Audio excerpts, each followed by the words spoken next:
భారతదేశంలో మీ పెట్టుబడులకు ఏం సూచిస్తుంది? హాక్లు రంగ స్టాక్లు పెరిగే అవకాశం ఉంది. భారత్ ఎలక్ట్రానిక్స్, హిందుస్థాన్ ఏరోనాటిక్స్ మరియు భారత్ డైనమిక్స్ పై దృష్టి పెట్టండి. ముడి చమురు ధరలు పెరగవచ్చు.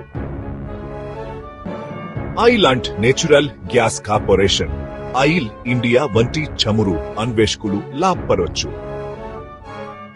కానీ Indian oil corporation, Bharat petroleum corporation limited వంటి ఇంధన రిటైలర్లు ఇబ్బందులు పడవచ్చు.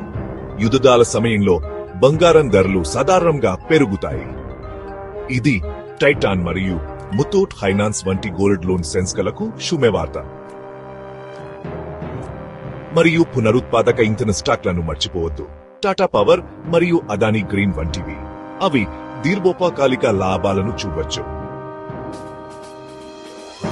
ప్రపంచ సంపెట్టలు భారతీయ మార్కెట్లను ఎలా ప్రభావితం చేస్తాయో త్వరగా తెలుసుకోవడానికి మమ్మల్ని అనుసరించండి. భారతదేశంలో మీ పెట్టుబడులకు ఏం సూచిస్తుంది?